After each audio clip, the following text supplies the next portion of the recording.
What if you sailed to a new world and woke up a lifetime too early? What if paradise was promised and all that awaited was silence? Picture yourself drifting in outer space, not for weeks, not for days, but eternity.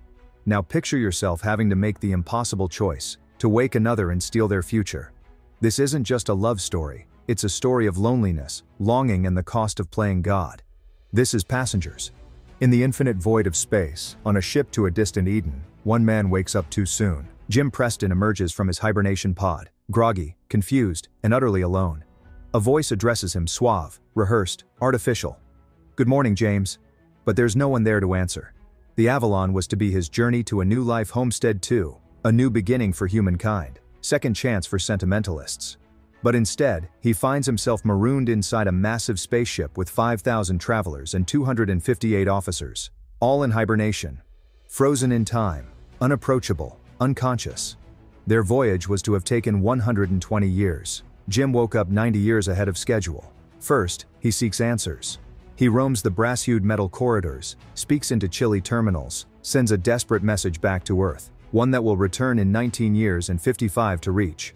He demands to speak to the captain, to the pilot, to someone. There's simply no one. The echo of his own voice and the hollow reply of robotic systems. Loneliness creeps in like dust. Days turn into weeks. Weeks turn into months. The universe beyond the ship passes by without sound, stars coming on and off like reserved spectators.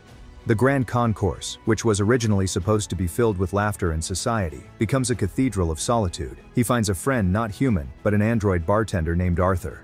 Immaculate and polite, Arthur assembles drinks and stale truisms. He listens to you, offers you hollow comfort. You're not where you want to be. You feel like you're supposed to be somewhere else. But words can't fill the space. While Jim's grip on reality weakens, Avalon's walls begin to close in on him. He no longer shaves, no longer pretends. He's no longer a pioneer, he's a prisoner in a golden coffin. And then, temptation, a woman, sleeping in her pod. Aurora Lane, a journalist, a dreamer like himself. He reads her words, looks at her life through cold glass, and feels something he'd lost years ago: connection. He stands in front of her pod day after day, torn between his professionalism and his agony. Could you wake someone up, so you wouldn't have to die alone? The choice will define everything. One decision. That was all it took. One impossible choice made in silence, alone, and intolerable loneliness. Jim wakes her. Aurora Lane's eyes meet the same pre-recorded message that greeted him months earlier. "Good morning, Aurora.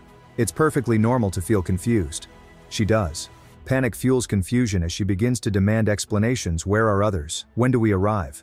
What did they do to her pod? He is lying. Jim tells her what he told himself, that her pod would have failed, a random event, a freak and disastrous error. She believes him. What is she to do? They are alone, two lost travelers through the stars.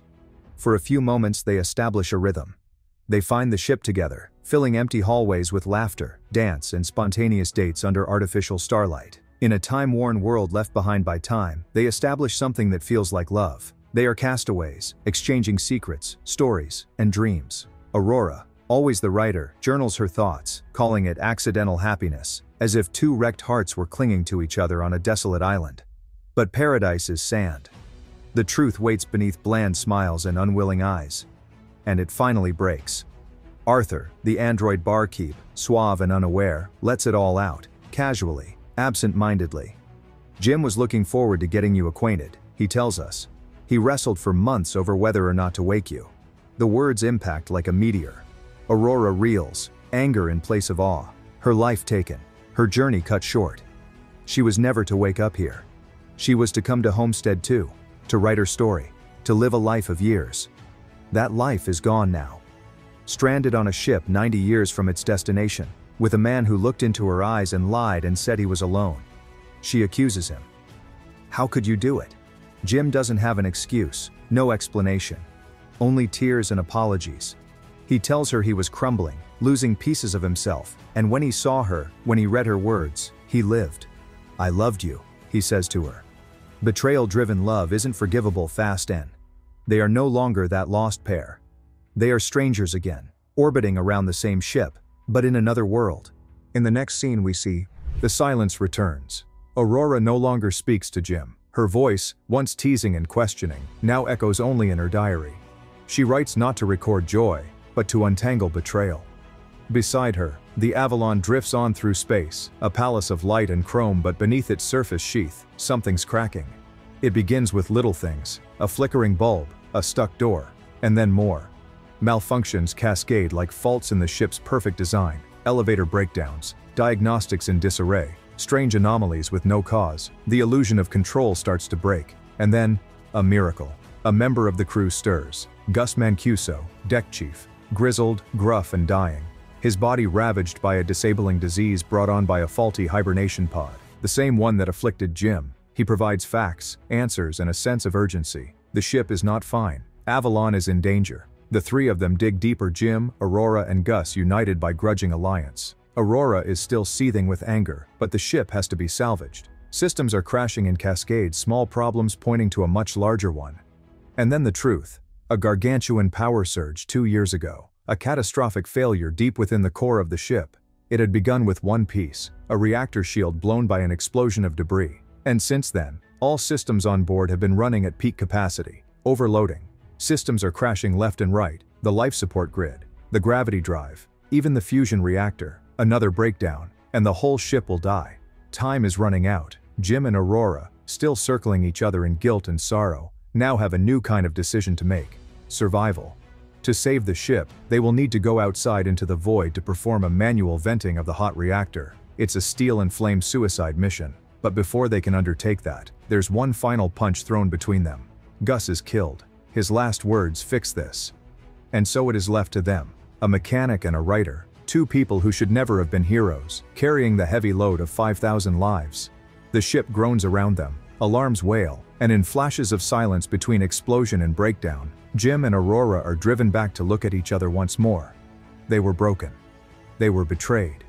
But now, they may be all that will be left to preserve the rest. Emergency lighting pulsates like a heart. The Avalon is breaking down, siphoning power and sanity out of each stitch. And now, the clock began ticking, not for landing, but for extinction. The reactor on the ship is overheating, trapped behind a faulty airlock. Life support, gravity control, power stability, all are teetering in the balance. Jim and Aurora have minutes to react. No one else is arriving, no rescue and no assistance, just them. The plan is simple, but fatal. The reactor can only be vented from outside the vessel. Jim will venture alone, suit up, walk into the void, gaze upon the stars with only a tether, a device, and hope. Aurora pleads with him. She's still angry and still mourning, but she's not ready to lose him. Not yet, not after all of this. There has to be another way, she pleads. But Jim is adamant. If I don't do this, everybody dies. He drifts through space, tied to the hull as a lifeline between stars. Aurora sits at the controls, her hands trembling. The reactor groans under them, swelling, burning, ready to consume. Jim comes to the outer door. It is jammed. He wrestles with it, grasps and strains. The heat begins to rise. The core is nearly critical. Time slips away. He smashes the door open, and at that instant he tells Aurora, "When I clear, vent the reactor." But he fails to clear. The blast comes. White-hot plasma explodes into space. Jim is hurled, his tether snapping like a thread of fate. He is gone into the emptiness. There is nothing. For a moment there is silence. Aurora howls on the comms. There is no reply. She departs from the command deck, sprinting down the corridors. Tears stream freely down her face as she dons a suit and emerges from the airlock. She searches the void, trying to find a form among the stars. And then, he is still drifting. She pulls him back in, dragging him through the narrow tube, oxygen thin, gravity unstable. She slams him into the autodock, slamming controls and pleading with the machine. His pulse has disappeared. The machine is silent. It hums. And then, a breath. He lives. They are frozen in awed silence. Once enemies, now survivors. Strangers turned soulmates. They've saved 5,000 lives. And maybe, just maybe, redeemed something of themselves. There is still more to come. There's one final choice to make. A gift that might change everything, or ruin the last hope for happiness they've found. In the next scene we see, the ship is safe. The crew remains asleep. The trial is over. But more muted tempest remains the one within. Jim has found something in the autodock. A decision among the medics of the machine. Stabilize and suspend. A route back to hibernation. Not for both. For one alone. One chance. He shows it to Aurora. He tells her she can finish her journey. Write her story. Wake up on Homestead 2 just as she dreamed. She can have the life that was taken from her. All she has to do is go back to sleep. You'll wake up, he says, and I'll be gone, but you'll have your future. But Aurora looks at him, tears in her eyes and something else, something gained. I'd never see you again, she says. He suggests that he go see her, if he could. But he cannot. They both know it. She now has a choice, as he did, to stay or sleep. We do not yet know what she does choose. 88 years have passed. The crew wakes to find the Grand Concourse transformed. Vines climb up steel beams, flowers bloom in the light of artificial sunrises. A tree flowers in the center of the ship, a garden where once there was chrome. A message awaits. Aurora's voice. My fellow passengers, if you're listening, the Avalon has arrived at its destination. Much occurred while you were sleeping. She tells them the truth of a journey interrupted, of a life diverted, of two strangers who were never meant to cross but did. And what they made, together, in the solitude of the stars. They didn't just make it through. They lived. Passengers is a science fiction film, but ultimately, it's a question. What would you do if you were stranded in paradise, by yourself, and a decision that would change the life of someone else for eternity? Is love still love if it is born out of desperation? Can forgiveness take place even after betrayal? Let us know in the comments. What would you have done? And if this story made you think, don't forget to like, share, and subscribe. Keep stretching beyond the stars.